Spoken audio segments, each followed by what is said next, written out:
kani waa Xasan Maxamed Daahir Xasan Taxi waxa uu hadeer ku nool yahay dalka Nairobi Kenya waxa uu ka hadlayaa taariikhdiisa oo kooban waxa uu warbixin kooban inaga siin doonaa hadii eebaweyne uu ka raali noqdo xilliga uu ahaa askari ka tirsan askarta nabad sugidda dowladda Soomaaliya ama askartii koor xilligaasi taariikhda uu soo maray ama wixii uu ku noolaa Xasan Maxamed Daahir oo loo yaqaan Xasan Taxi in badan ku soo qaatay magaalada Muqdisho caasimada dalka Soomaaliya oo hadeer ku nool magaalada Nairobi caasimada dalka Kenya ayaa warbixin kooban inaga siin doono bal aynu dhageysano warbixinta oo inaga siin doono noloshiisa aniga waxaan dhashtay May 1543 taasday usiku habeenkii oo maxaa la isniinta khamiista ayaan dhashtay waxaan ku dhashtay magaalada la yiraahdo Shalambood oo ku taalo marka agteeda meeshaas aan wax ku soo bartay waqtigii dambena waxaan galnay maxay dhahan dhibaato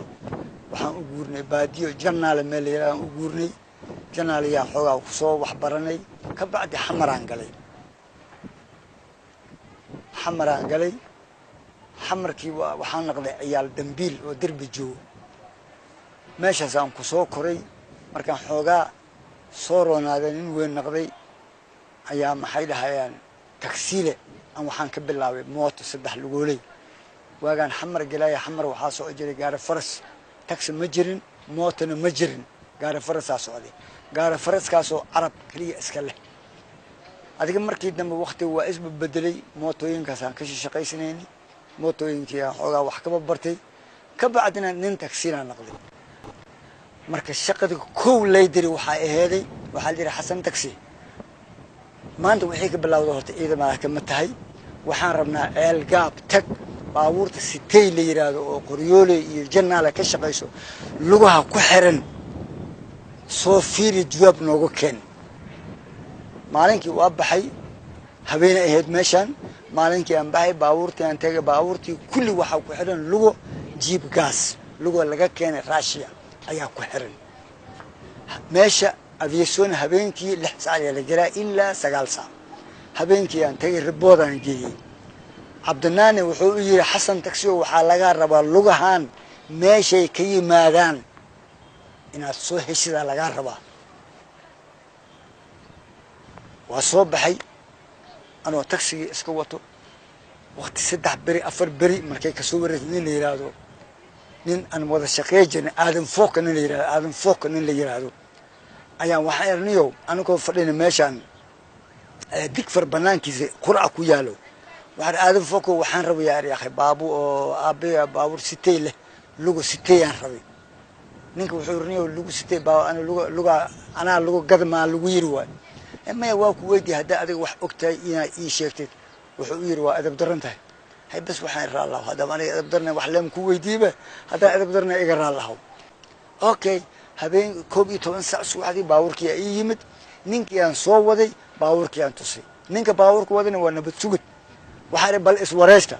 وعرني كان أبيسا مشقيا باورك كان أبيسا أسكلا باورك اللي كل عام ويا تلك عن تورا كل عادي مرك أصحاب نوسمي لغة هذا وبهنا اللغة مرك ما قربتين ما أذوق اللي ويدنا أذوق أذيك قدرة أسان ويدنا habeenkii lamaad waa soo naqan Cabdinaan yaa unimay Cabdinaan wuxuu yiri bateri lamiyeeri alwaax intaas magaalada meel laga keenay la ogeyn ku jirto intaas hal rabaa luga ninka intaas weydiya 100 xab lamiyeeri 10 xab bateri waa weyn ah iyo muraaliyaal weydiya ninkii intii maalinkii dambe aan u sheegnay wixii dhan wuxuu waa okay waa hayaa waxa loo baahan yahay lacag deebaaji horti xisaabaan soo sameynaa xisaabkaas markaan ku keenay deebaajiad keenaysa waayahay habeenkii aan tagnay arintii inta suuxdii waa weymid ninkii waxa raaya deebaaji meeqal rabaa 200 kun al rabaa waayahay adoogan fariin u direynaa habeenkii waa imid afisyoon imid arintii aan u sheegay 200 kun farta layga saa baawurkii weynaa la soo wareejiyay dadkii ariiqa kaali baawurkii riixa askartii la warsi waa report aan geeyo kabtankii ay soo orday maxal ugu yiri waa aniga dadku waxay dheen airport agtiisa ma wuxuu yiri ninka Soomaaliga iska dhaaf gaalka rabnaa inaan qabano gaalka la xariir باوركي إيسو ريحين وصوبعني وحان نمت بوليتكنيك وجهيدا ماشي بنزينكا أيان نمت ماشي بنزينكا مركان نمت إن باش ألابتي مقالي لقى رادنا إيربوركا وجهيسي أو مساجد ماشي كويا يبقى ألابتي رسيسن ده بس مغسينكي على فوري باوركي يعني قريني لمييريو الواحو بطيو والبو واصورني وصوبعني بوليتكنيك وجهيدا تكني marka maxaa laga rabaa lacagtii dinada laga rabaa maxaan wadaa marka baawarkii isaarin lacag falsification ah oo lacag Soomaali oo laakiin dhacday ayaan wadaa baawarkii isaarin aniga amar waxa leeysiin gaalka inaan qabto ninkii Soomaaliga gudaha meel goomista ku yaalo goomistii gudaha u galay waxaan u soo qaaday ilaa 150,000 oo lacag 20 ayaan farta ka saaray ninkii lacag markaan farta ka saaray warniyo xasan ku xaan shamaal xisaab war xisaab haday dhamaan lacag kale waa haya gaalka markaas baawurkiisa ku jira banaanka uma soo bixin boolgooda uu saaran yahay ninkii 20 oo ku wareeray soo u xisaabay gaalkii meeshii waa ku jiri way soo baxay albaabka hayimaado oo lacagta lagu xisaabay albaabkii saas u qabsaday aniga banaanka uu soo baxay waa baxay baawurkan tagay waxaan soo qaaday lacagtii abeen aan imid gaalkii intaan saan u garaacay lacagtii aan gacanta ka saaray dhag gacanta markaan ka saaray katiin labadeen waa la isku xiriir كابتن كان حراي سعيد دير أنا حراي أنا حمر نتجن لبك حد ما أنت حمر كله حمر سد حنا ملاك سعتها ضد وحاجر وحرادنا يا علاب رادنا يو ناقل له نين له أياجرو هم مركب وحواي هدي أديك لو قيمين المركب أديك أنا عسكرية هاي أنا إذا شقير وجهكم من قنيشو وحوجه يكون قنيش ماله محاجرة أديك بناء آدم مذاب بناء آدم مذاب أنا بالنص اللي قديم مركب سبت تقول شقينا أنا قاعد سومن أبى مركب دمات وين وين ماشى محمد سابر مركو جري أنا أبين الجنرال مان أنا الجنرال مان لكن أنا ننجرو والله هذا نقول الشيء ده ما أنت الحمد لله أيالا بنانك يجرو أو إصاب بيرو بير يران قبا بير تسام فلفلة ماشى نيروبي وحن كلها أفر بوس أفرتي بوس أسكام أنا أحدقنا أني عيالكي إسكولا يدكتان 6 عيال فنفورك ورد ميان هاد سبونسر يسوقان كاكو يجوغان